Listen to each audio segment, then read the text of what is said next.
The first truck came just after sunrise. Then a second. Then a black government sedan, tires crunching over gravel that hadn't seen a vehicle that clean in 50 years.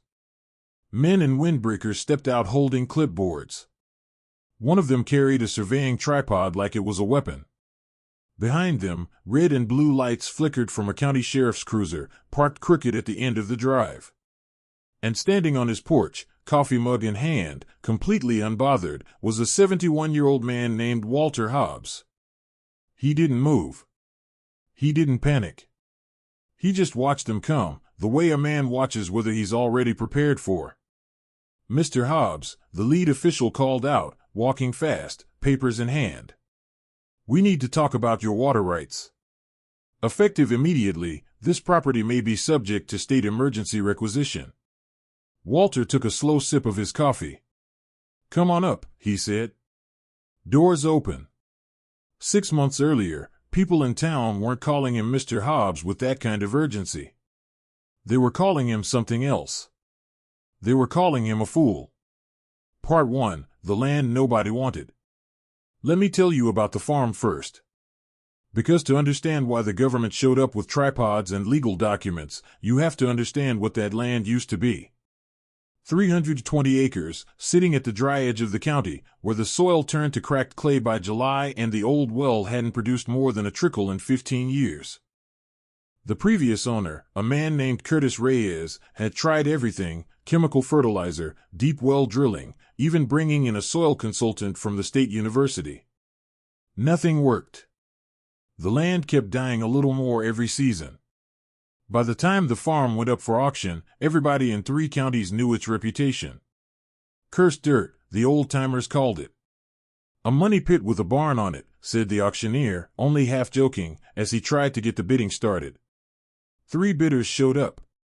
2 left within the first 5 minutes once they saw the soil reports. One developer glanced at it, laughed, and said loud enough for everyone to hear, "You'd have to be an idiot to want this." Then Walter Hobbs raised his hand. The room went quiet. A few people actually turned around to look at him, this quiet, sun-weathered man in a canvas jacket, who nobody really knew, who'd moved to the area only a year before after retiring from something nobody could quite pin down. Some said irrigation engineering. Some said he used to work for the Department of Agriculture. Nobody asked him directly, and he never volunteered it. He bought the farm for $11,000. The auctioneer actually laughed as he signed the paperwork. "Son, I hope you know what you're buying." Walter just nodded. "I do." That night, at the diner in town, it was the only thing anyone talked about. $11,000 for dead dirt, said Carl Denning, who owned the hardware store and considered himself the town's resident expert on everything. "That man just set his money on fire." "Maybe he doesn't know any better," someone said. "Maybe he's not all there," said another, tapping his temple. Nobody was cruel to Walter's face. But everybody had an opinion behind his back.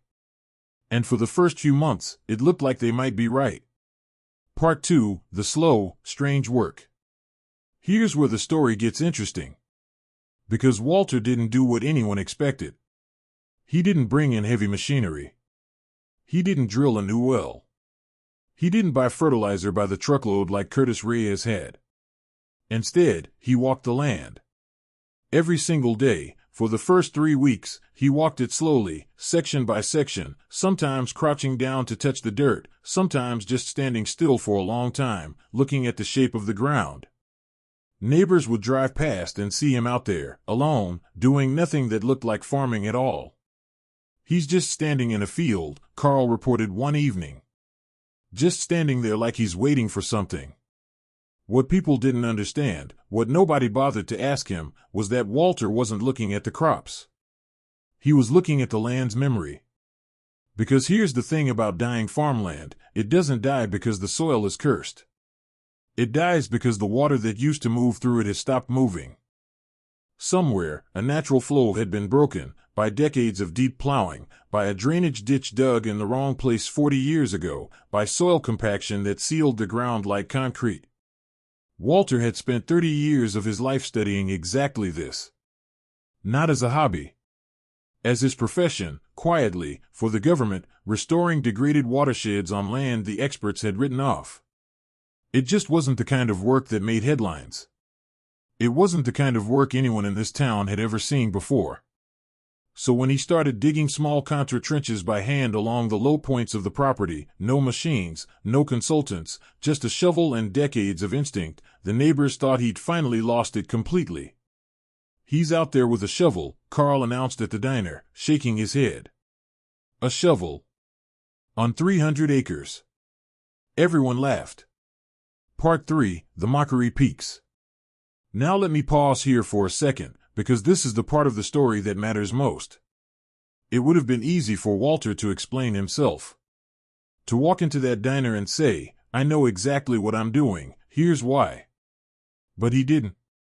He kept his head down, kept working, and let people believe whatever they wanted. That silence made people bolder.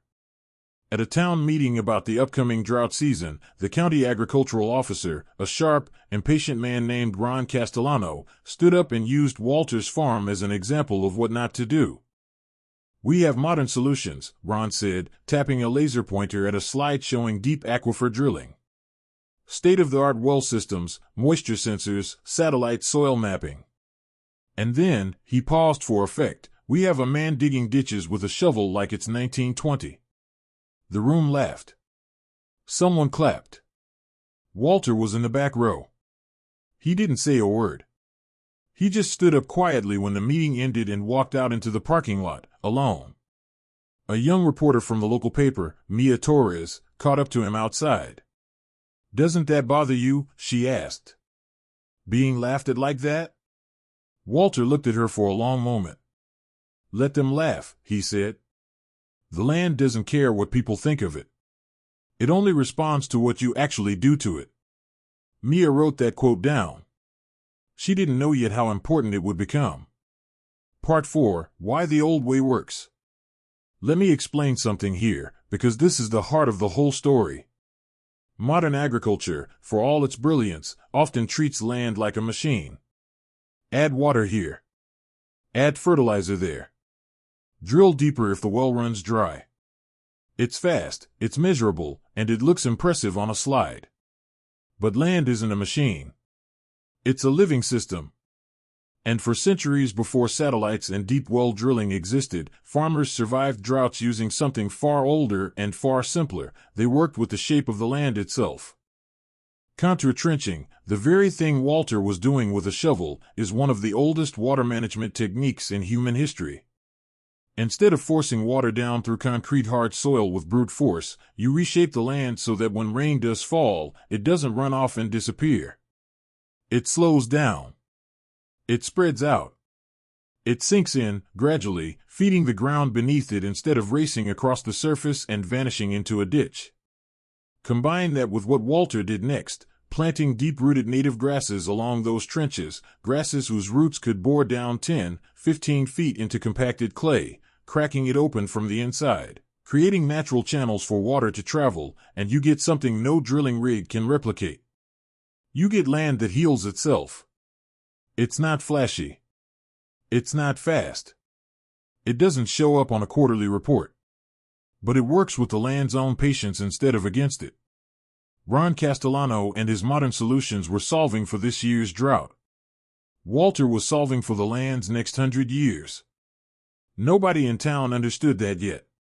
But they were about to. Part 5, The Drought Hits. The following summer, the drought everyone had been dreading finally arrived, and it arrived worse than anyone predicted. Wells across the county began running dry, one after another. The reservoir dropped to record lows. The state governor's office declared an agricultural emergency. Ron Castellano's state-of-the-art deep wells, the ones he championed at that meeting, hit bedrock and came up with nothing but dust and silence. Farms that had spent tens of thousands of dollars on new drilling equipment were now watching their crops die in the field, exactly like Curtis Reyes's land once had. And then something strange started happening. Satellite moisture data, the same satellite data Ron had bragged about, began showing an unusual green patch on the county map. A patch of land holding moisture that no other property for 30 miles was holding. It was Walter Hobbs's farm. At first, the state agricultural office assumed it was a data error. They sent someone out to check the sensors. It wasn't an error. Walter's land, the cursed dirt, the money pit, the farm nobody wanted, was retaining water at levels the surrounding region hadn't seen in over a decade. His well, once nearly dry, was producing steady, clean water. His crops, planted in soil everyone had written off as dead, were green and standing tall while neighboring farms turned brown and brittle. Word spread fast. Part 6, The Government Shows Up. This is where we return to that morning on Walter's porch, the trucks, the sirens, the men with clipboards. Because when a region is in a declared state of emergency, and one piece of land suddenly becomes the only reliable water source for miles, the government doesn't ask politely. It moves fast, and it moves with paperwork. The lead official, a state emergency resource coordinator named Diane Marsh, stepped onto Walter's porch with a folder of documents. "Mr. Hobbs," she said, "under the emergency declaration, the state has authority to assess and, if necessary, requisition access to functioning water sources for regional distribution. Your well has been flagged as the most viable source in the district." Walter set his coffee down. "You're saying you want to take my water?" "We're saying we may need to," Diane said carefully. "For the good of the county. There are ranchers 30 miles from here with livestock that won't survive the month. Now, here's what nobody in that yard expected." Walter didn't argue. He didn't get defensive. He didn't call a lawyer. He smiled, just slightly, and said, "You don't need to take anything from me. I'll show you how to make water like this on every dead farm in this county. But you're going to need to listen to an old man with a shovel." Diane blinked. "Excuse me?" Ron Castellano, who had arrived with the county truck specifically to inspect what he assumed was some kind of hidden pipeline or illegal well tapping scheme, stepped forward, arms crossed. "With respect," Ron said, "we already tried old methods. We need real solutions. Fast ones." Walter looked at him evenly. "You tried drilling deeper into a problem," Walter said. "I fixed the problem itself. There's a difference." Part 7, What Happened Next is important. What happened next is important because it's the moment the entire town's opinion of Walter Hobbs began to turn. Diane Marsh, to her credit, didn't dismiss him. She'd seen the data. She'd seen a well producing water when nothing else in the district was. So she made a decision that surprised everyone, including Ron. "Show us," she said. "Walk us through exactly what you did. Today. Right now." And so Walter did. He walked them out past the barn, down the gentle slope of his land, to the network of shallow trenches he'd dug over a year earlier, trenches that were now nearly invisible, overgrown with deep-rooted native grass, blending seamlessly into the landscape. "Rain falls here," he said, pointing to the higher ground, "and instead of running straight down and washing away, it hits this trench. Slows down. Spreads along the contour line. Sinks in, right here, instead of racing off toward the creek and disappearing." He crouched down, pushed his hand into the soil beside the grass roots. The ground was moist, cool, dark, nothing like the cracked clay just 20 feet away outside the trench line. "The roots on this grass go down further than any drill bit you brought out here," he said.